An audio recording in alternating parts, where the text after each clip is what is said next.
गुरु सहितं गणमेव नित्यं पूर्णो शरामि परमं पवित्रम् आत्यो ग्रापूरमदैव रूपं सिद्धार्थो मे गुरुवे नमः। आपका प्रवचन में अत्यधिक पवित्र और पावन स्वामी सच्चिदानंद जी के श्लोक से गुरु पूर्णिमा की पूर्व संध्या पर प्रारंभ कर रहा हूं और यह श्लोक अपने आप में शिष्यों के लिए एक मार्गदर्शक है, एक पुस्तिका है, एक जीवन का चरित्र है, एक जीवन का चिंतन है। आज का दिन और आज का दिन ही कल का दिन भी हमारे जीवन के अत्यंत महत्वपूर्ण क्षण थे। यदि हम उन क्षणों को पहचान सकें, यदि हम क्षणों को समझ सकें, यदि हम समझ सकें हमने जीवन में क्या उपलब्धियां प्राप्त की और क्या नहीं की, उसके लिए कोई विशेष अंतर शरीर में नहीं आता। मैं तुम्हारे सामने बैठा हुआ हूं और मेरे शरीर में कुछ अंतर है नहीं, और यदि मैं अपनी जेब में टटोलूं तो जेब में मेरे 400-500 रुपए हैं और अगर निकाल देता हूं तो शरीर में कुछ अंतर आया नहीं, और जेब में 2 लाख रुपए रख दूं तो भी शरीर में अंतर आएगा नहीं। शरीर में अंतर दिखाई नहीं देगा, एक आत्म स्टेट में दिखाई देगी, एक मन की स्टेट में दिखाई देगी, मन की स्फूर्ति, मन की ताकत, मन की क्षमता महसूस होगी। और जब मैं तुम्हें मन का स्टेट में दे रहा हूं, जो मन का साधन दे रहा हूं, तो उससे तुम्हारा शरीर को फूल जाएगा, बड़ा हो जाएगा, ऐसा कुछ नहीं होगा। मतलब में एक सांस आएगी, हिम्मत आएगा, एक जोश आएगी, प्रवृत्ति आएगी, कुछ ऐसा लपक आएगी, आंख में और चेहरे में चमक दिखाई देगी, और तुम्हारे चेहरे पर चमक दिखाई दे रही है। और तुम्हें ये मालूम नहीं है कि इस लपक को, चमक को लाने के लिए कितना अधिक कठोर संघर्ष गुरु को करना पड़ता है। शिष्य नहीं समझ सकता, क्योंकि शिष्य अपने आप में केवल लेना जानता है, और शिष्य को लेना ही जानना चाहिए, और शिष्य केवल देना जानता है। शिष्य को अपना सब कुछ देना ही चाहिए। यह लेने और देने की क्रिया होठों से नहीं होती, यह प्राणों से होती है, यह आत्मचेतना से होती है, यह अपने आप के अंतर शरीर के माध्यम से होती है। उस श्लोक में खूब शब्दों में बताया गया कि आज सुबह जब मैं आपको दीक्षा दे रहा था, तब मैंने आपको नई बात बताई थी। नई बात यह कि हम पिछले जीवन की उन कड़ियों को, उस इतिहास की उस कड़ियों को जोड़ रहे हैं जो टूट गई थी, और हमारा सारा भारतीय समाज और भारतीय चिंतन, भारतीय साहित्य टूट गया है, बिखर गया है। ऐसा कोई विकल्प तो है नहीं जो पुराने साहित्य को, पुरानी हमारी पूर्वजों की खातिर को वापस ला के रख सके। और अगर वो नहीं होगा तो हमारे जीवन का सब समाप्त हो जाएगा, हमारे जीवन का कोई मूल्य मकसद रहेगा नहीं। हम केवल जिंदा रहने के लिए पैदा नहीं हुए। हमारे जीवन में सांस लेने की क्रिया कोई बहुत बड़ी बात नहीं। गाय, भैंस, ऊंट, बकरी की सांस लेते हैं। तुम सांस लेकर के अपने जीवन को यापन करने में कोई बहुत बड़ी अहमियत नहीं है। अब तुम इस बात को एहसास कर सको कि तुम कुछ हो, और मैं बार बार तुम्हें इस बात को एहसास कराने के लिए आया हूं कि तुम बहुत कुछ हो। इसलिए बहुत कुछ हो कि तुम्हारा मेरा परिचय बहुत ज्यादा गहरा है, इतना गहरा कि तुम जितना अपने आप को नहीं समझ पा रहे हो, उससे ज्यादा मैं तुम्हें समझ पा रहा हूं।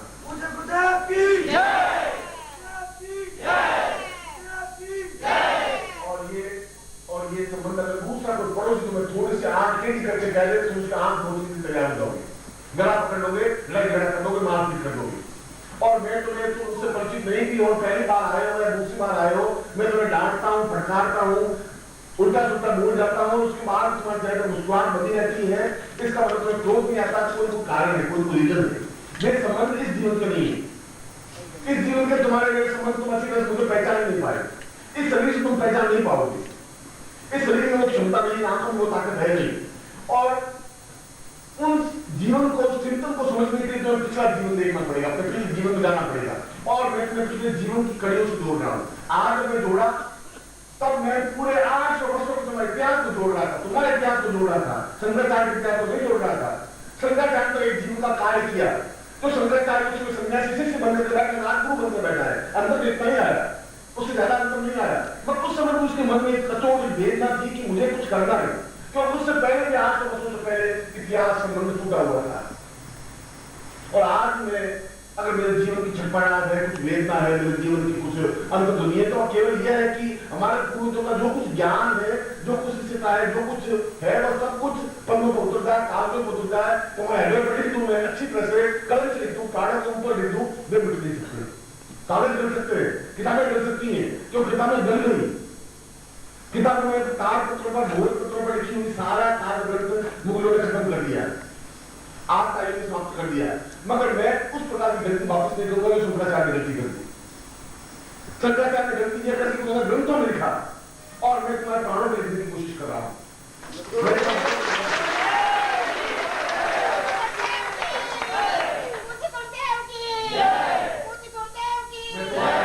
तुम्हारे व्यक्तित्व से और तुम्हारे जीवन से कितने हजार, एक अर्ध जनसंख्या वाले भारत प्रदेश में केवल मुट्ठी भर लोग मेरे सामने बैठे हैं। जरूर तुमने कुछ विशेषता होगी, जरूर तुमने कुछ ऐसी चेतना होगी, कुछ आग होगी। कहां राजस्थान और मुंबई और दूर दूर रहने वाले मेरे आवाज कर दौड़ते आते हो, तो ये कोई मामूली संबंध नहीं है। अपने पड़ोसियों के, अपने भाइयों से, अपने परिचितों के आवाज को तुम दौड़ते हुए नहीं जा सकते। अगर कोई मिलान में रहने वाला, चर्च गेट में जाने वाला 10 बात सोचेगा, वो नहीं जा सकता। वो टेलीफोन करेगा तो मैं शाम को काम निपटा कर दूंगा, कल आ जाऊंगा, परसों आ जाऊंगा। नहीं आप पता, मुंबई से आवाज करता हूँ, यहाँ से मुंबई से ओंकार सुना जाता है, तो मैं अधिकांश पहली बार ओंकार सुनाया कि क्या संबंध है, इस बात को विश्लेषण करना पड़ेगा। और विश्लेषण सुबह में कर रहा था, और सुबह में बहुत बड़ी बात कर रहा था। वो ये कर रहा था कि मैं इस बात की अहमियता, इस बात का गौरव नहीं था कि मैं उस जगह पर तुम्हें दीक्षा दे रहा हूँ जहां पर शंकराचार्य दीक्षा ली। यह तो सामान्य घटना थी। इतिहास में जो युग पुरुष होते हैं, वो प्रत्येक क्षण अपनी एक इतिहास लिखते हैं, एक एक वर्ष को इतिहास बदलते रहते हैं। उनका प्रत्येक कार्य, उनका प्रत्येक कदम और चिंतन, उनके प्रत्येक कार्य, विधि और शैली एक इतिहास बनती है। वो इतिहास तुम नहीं समझ सकते तो आने वाली पीढ़ी क्या समझ सकती है, और वो नहीं समझ सकते, अवश्य व्यक्ति है वो समझ सकते हैं। मैं जो बोल रहा हूँ कि तुम नहीं सुन रहे हो, तुम्हारे अलावा भी यहाँ ऐसे 50-100 लोग उसी से घुल बैठे हैं, वो सुन रहे हैं, उनको सुनने के लिए बाध्य नहीं। इसके बाद उनको पहली बार कुछ चेतना मिल रही है, उनको पहली बार विचार मिल रहा है, उनको पहली बार कार्य मिल रही है कि मैं इन शिष्यों को आज अगर मैं दीक्षा दी है, तो दीक्षा अपने प्राणों के माध्यम से दी है। और वह दीक्षा दी है कि तुम्हारे पिछले 25 वर्ष अपने आप को तुम्हें स्मरण हो सके, इसलिए मैंने उस प्रकार की दीक्षा दी थी। ये दीक्षा केवल शंकराचार्य की दीक्षा नहीं थी। 800 वर्षों का तुम्हारा मेरा जो गैप था, उस गैप को निकालने के लिए तुम्हें दीक्षा दी थी। पूरे 1217 से 1917 2017 तक आया हूं। और जरूर उस प्राण चेतना का तुम अपने पिछले जीवन में आंख सकोगे, देख सकोगे, एहसास कर सकोगे। जब तुम आंख बंद करोगे, तुम्हें सामने साक्षात भगवान शिव और पार्वती दिखाई देगी, ऋषि दिखाई देंगे, संघर्ष दिखाई देंगे, योगी दिखाई देंगे, मुनि दिखाई देंगे, सारंग के साथ दिखाई देंगे, और दिखाई देंगे मैं उनको डांट के मैं सामने खड़ा कर दूंगा। इतनी हिम्मत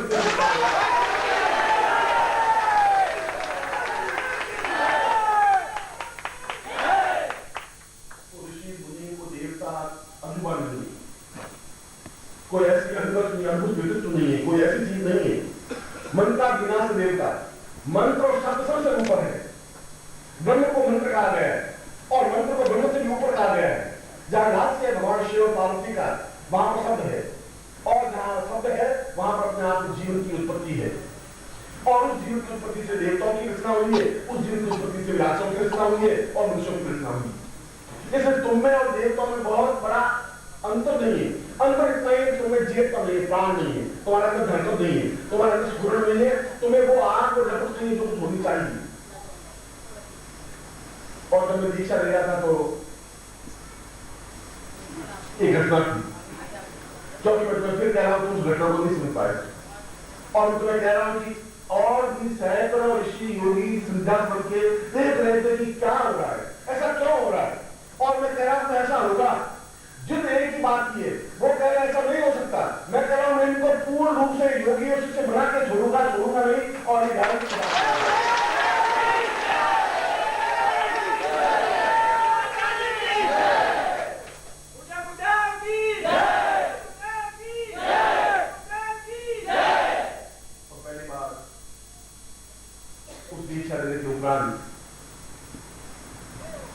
इस श्लोक में एक बहुत नवीन तथ्य बताया गया है, और नवीन तथ्य बताया गया है, सिद्धाश्रम का कोई भी योगी केवल पृथ्वी पर ही निवास नहीं करता है। पृथ्वी एक ग्रह है, अगर पृथ्वी ग्रह है तो शुक्र भी ग्रह है, मंगल भी ग्रह है, चंद्रमा भी ग्रह है, और उन सभी ग्रहों पर विचरण करना उनका धर्म, उसका कर्तव्य, उसका नैतिक दायित्व है। केवल मानव सभ्यता केवल पृथ्वी पर ही नहीं है, मानव सभ्यता तो शुक्र पर भी है, मंगल पर भी है, बुध पर भी है, गुरु पर भी है, शुक्र पर भी है। और आप मेरे विज्ञान इस बात को स्वीकार नहीं कर रहा है, और मैं कह रहा हूं कि एक चंद्रलोक से 2 यात्री अगर रॉकेट में बैठ करके और अफ्रीका के रेगिस्तान में उतर जाए और दूरबीन से और 200 मील दूर देखे तो उनको रेगिस्तान दिखाई देगा, हरी भरी पहाड़ी और प्रकृति को दिखाई देगी, पेड़ दिखाई देगा, आदमी दिखाई देगा ही नहीं। और वो कहेगा कि यहाँ पर पृथ्वी पर अस्तित्व नहीं है, रेत की रेत है, कोई पत्थर भी नहीं है, कोई चट्टान भी नहीं है। तो संकेत मिलेगा आप एक बोली रेत भर करके ले आए, यहाँ डिस्कशन करेंगे। और यदि वे 2 किलो या 5 किलो रेत लेकर के चंद्रलोक में चले जाए और चंद्रलोक के यात्री या वहां के वैज्ञानिक विश्लेषण करें कि पृथ्वी पर जीवन नहीं है, जहां पर चंद्रलोक या चंद्र के यात्री उतरे थे वहां पर केवल रेगिस्तान है, तो क्या सत्य है? वो सत्य नहीं है, क्योंकि अफ्रीका का हजारों मील दूर लंबा चौड़ा रेगिस्तान है। ठीक उसी प्रकार से जहां पर पृथ्वी के रॉकेट के लोग उतरे वहां पर अस्तित्व नहीं होगा, मगर जहां अस्तित्व नहीं इसका मतलब ये नहीं कि चंद्रमा पर अस्तित्व नहीं है। चंद्रमा मनसो एक दाता पूर्व सदा मुसा पूर्वा सता, यजुर्वेद 2 साफ शब्दों में कह रहा है कि ये जो चंद्रमा का आधा भाग बिल्कुल निर्जन रेगिस्तान है, काला है, उसमें कुछ भी नहीं है, क्योंकि चंद्रमा की पूरे महीने की 15 कलाएं बिल्कुल निस्तेज है, निर्विकार है, और बाकी 15 कलाएं अपना आप में पूर्ण यौवनवान है, क्षमतावान है, एक ही कला बढ़ती है, पूर्ण बाकी का काम मिल जाता है। इसीलिए इस श्लोक को बताया गया कि वह गुरु केवल पृथ्वी लोक पर विचरण नहीं करे, केवल मेरा अस्तित्व इसलिए नहीं है कि पृथ्वी लोक पर विचरण करूं, मेरा कर्तव्य अगर तुम्हारे साथ में है तो चंद्रलोक के शिष्यों के साथ में है, फिर मंगल लोक के शिष्यों के भी साथ में है, फिर शुक्र ग्रह के शिष्य है उनके भी साथ में है, और अगर कोई शिष्य है उनके बीच में मेरे संबंध और तादात्म्य है, उनको भी उसी प्रकार चेतनायुक्त बनाना है, उनको उसी प्रकार क्षमतावान बनाना है जिस प्रकार से तुम्हें बनाना है। और इसीलिए कोई भी योगी, कोई भी सन्यासी जो प्राण चेतनायुक्त है वो किसी एक घटनी से बंधा हुआ नहीं होता है, सिद्धार्थ का वासी किसी एक छोटे से भूखंड से बचा हुआ नहीं होता है। और उन लोगों की बद्धमूल धारणा बन गई है, जहां पर भी न्यूनता है वहां पर प्रहार करना मेरा कर्तव्य और मेरा धर्म है, अगर मैं प्रहार नहीं करूंगा तो फिर एकदम से कुंठाएं वापस व्याप्त होंगी। कौन आकार करेगा, कौन किस प्रकार से प्रहार करेगा? प्रहार करने की बहुत धार चाहिए, ताकत चाहिए, क्षमता चाहिए, उन लोगों के सामने बोलने की एक साहस चाहिए। अगर यहाँ का कोई पंडित अगर मैं उनके सामने चुनौती दूं तो फिर मुझे पूरे वेद मंत्रों का ज्ञान होना चाहिए, और जिसमें वेद मंत्रों का ज्ञान नहीं होगा तो कुछ बोलना पड़ेगा। वो कहते अच्छा आपको देखो जी बहुत मान है, आप रुद्राभिषेक मेरे सामने करिए, फिर मैं बोलते तो कर सकता हूँ, रुद्राभिषेक नहीं कर सकता, तो फिर मुझे उनको नीचे देखना पड़ेगा, और मेरे भी नीचे देखने का मतलब हजारों शिष्यों को नीचे देखना पड़ेगा, और वैसा नहीं कर सकता। मैं तो उसी क्षमता के साथ रुद्राभिषेक का पूर्ण अभिषेक भी करके दिखा सकता हूँ, और करता हूँ। रुद्राभिषेक तो बहुत छोटी सी चीज है, रुद्राभिषेक तो एक भगवान शिव की स्तुति है, आराधना है, एक चिंतन, एक विचार, एक धारणा है। रुद्राभिषेक के उन विशेष मंत्रों के माध्यम से भगवान शिव को सामने प्रत्यक्ष प्रकट किया जाए, उन मंत्रों के माध्यम से भी उनको आप प्रत्यक्ष देख सकें, यह रुद्राभिषेक है। और इसीलिए आज का जो प्राण चेतना दीक्षा संस्कार था तुम्हारा, और प्राण चेतना दीक्षा संस्कार पिछले 800 वर्षों के बाद में वापिस पहली बार स्पष्ट हुआ। आपको एहसास किया, आपका सारा शरीर जिंदनाया होगा, एहसास किया होगा, और ठीक उस प्रकार से जिंदनाया होगा जिस प्रकार से एक मुर्दा शरीर में बिजली का करंट दिया जाए। जीवित शरीर में करंट देने से थोड़ी हलचल हो सकती है, बिल्कुल जो 800 वर्षों से मुर्दा हो गया उसमें करंट देने से कुछ हलचल हो, और कुछ हलचल भी होगी तो मैं इसको जिंदा सरकार बना दूंगा, ये मेरी गारंटी है।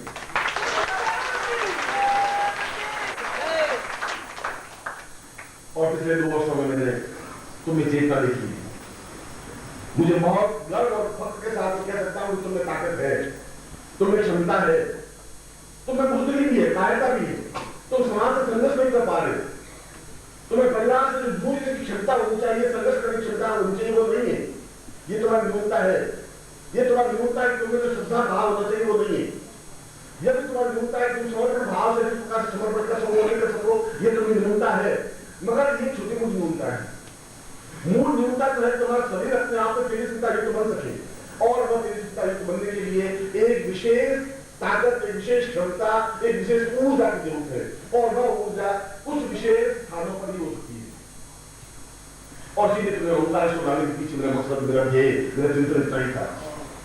और मुझे बहुत चिंता हुई कि आपने भगवान शिव के उस पावन पवित्र धाम में जो कैलाश का एक दूसरा प्रतिरूप कहलाता है, उस रूप में आकर के भगवान शिव की प्रार्थना की, और एक क्षण भी उनके दर्शन कर लिए। यूं तो यहाँ के पंडित 24 घंटे उनकी पत्थर के शिवलिंग को देखते ही रहते हैं, उनको भगवान शिव दिखाई नहीं, काला शिवलिंग दिखाई देता है, और देखने वाले एक आंख और एक निमिष में सब कुछ भाग जाता है। मैं तुम्हें एक क्षण में देख लेता हूँ, तुम्हारा पूरा जीवन इतिहास देख लेता हूँ।